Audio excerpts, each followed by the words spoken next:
వెలుగుబంటి సూర్యనారాయణ అవినీతి ఉదంపై టీడీపీ అనుబంధ విభాగం టీఎన్ఎస్ఎఫ్ కార్యకర్తలు బషీర్బాగ్ లో వినూత్న రీతిలో ఆందోళన చేశారు. అవినీతిలో కూరుకుపోయిన ఈ సర్కారుకు బుద్ధి కల్పించమని గాంధీ చిత్రపటం చుట్టూ తిరుగుతూ వేడుకున్నారు. ఈ సందర్భంగా ప్రభుత్వానికి వ్యతిరేకంగా పెద్ద ఎత్తున నినాదాలు చేశారు. అవినీతికి మారుపేరైన ఈ ప్రభుత్వం ఇక ఎన్నో ఏళ్లు మనుగడ సాగించలేదని టీఎన్ఎస్ఎఫ్ నేతలు స్పష్టం చేశారు.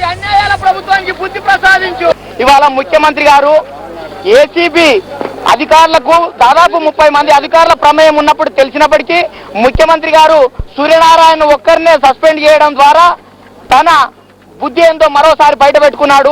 ఇవాళ రిటైర్డ్ జడ్జి చొచ్చి విచారణ జరిపిస్తానన్న ముఖ్యమంత్రి గారు విచారణ పూర్తి కాకముందే మా మంత్రులు మంచి వాళ్ళు, మా ప్రధాన కార్యదర్శి మంచిగా అనడంలో ఎంతవరకు సమంజసంగా ఉంది?